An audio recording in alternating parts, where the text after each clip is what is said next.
recruit 50 million youths into Nigerian army to face Boko Haram bandits. Tinubu. I saw this first on Twitter, and all the reactions were like, his son was basically trending, and everyone was saying, why can't you put your son up as one of them?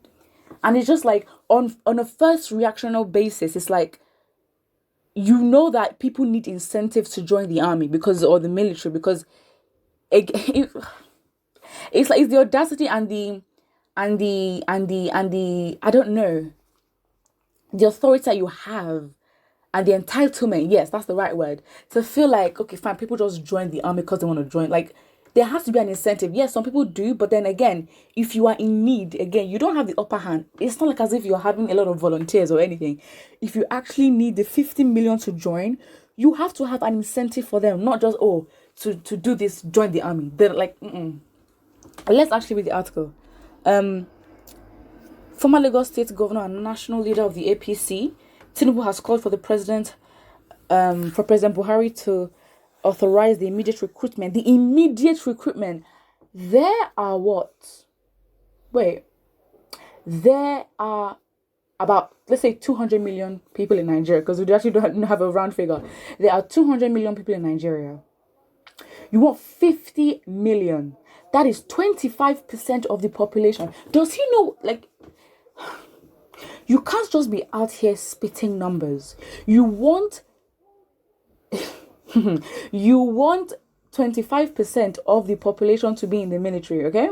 This is excluding the older generation. To be honest, the older generation does not really make up a lot of the population in Nigeria.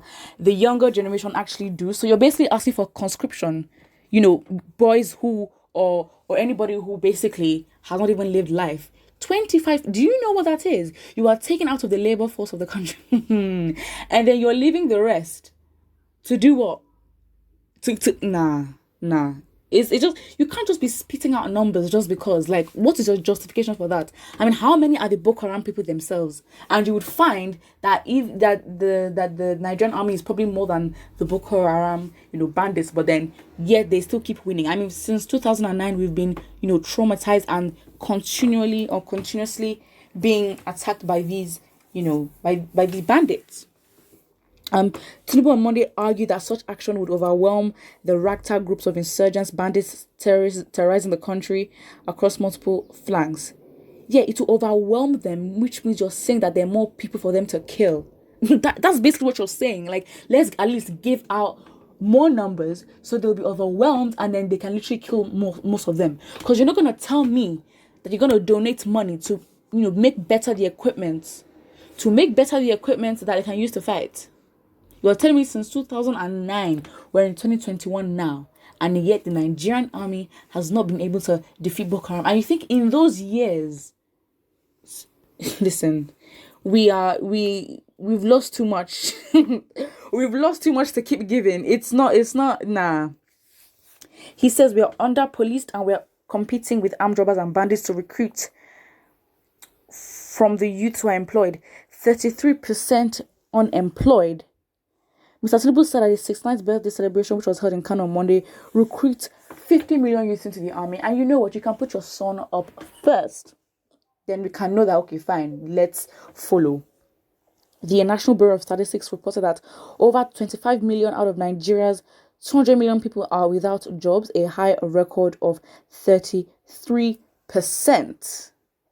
In his address, Mr. Tinubu suggested that education and literacy were not important to the recruitment process. Rather, it should be based on the willingness to fight.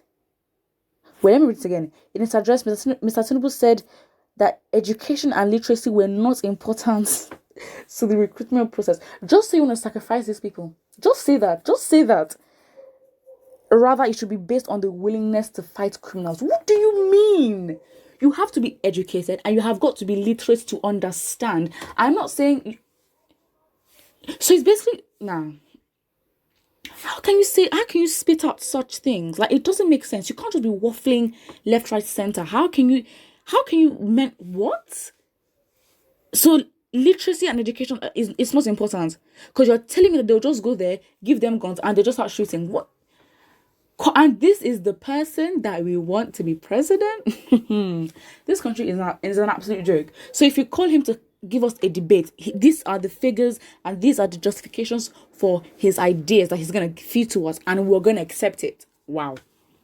He said, don't talk about illiteracy. Anybody who can hold a gun can handle a gun. Who can cock and shoot is technically competent to repair a tractor in the farm.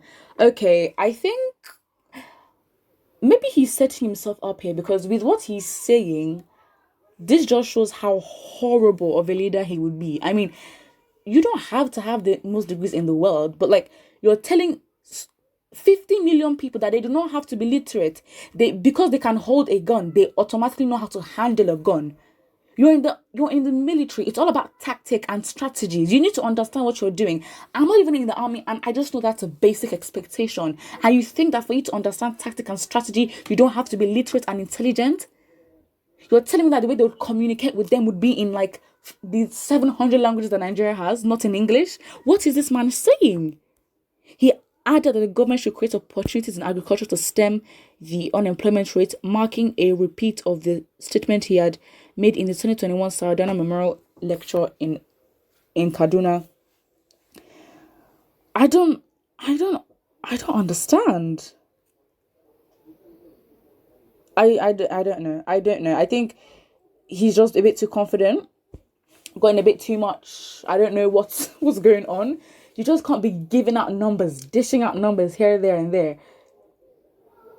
Like, what? This man is basically saying, I mean, honestly, this man cannot even speak. I mean, when I hear him speak, he doesn't speak eloquently, in my opinion. So it's like, you know what? I'm not even expecting him to, formulate sentences or communicate as effectively as he should, because I don't understand. And this is somebody that we want to be president? Really? Someone says, any youth that vote again for TINUBU and the party and APC are going to remain slaves for the rest of their life. Well, the fact is, it is not going to happen. It's not going to happen, okay? We are tired, and if you think, I am so sorry, but if TINUBU is president, there's going to be a riot, because I'm not having that personally. That's my personal opinion. I'm not having it. I don't know what I can do, but that is not going to happen, okay? Like, no. Someone says, look at a supposed presidential aspirant of Nigeria and how he reasons. This country is very, very pathetic and disgusting. With this type of leaders in the country, Nigeria will be worse than hell. Like, what do you mean?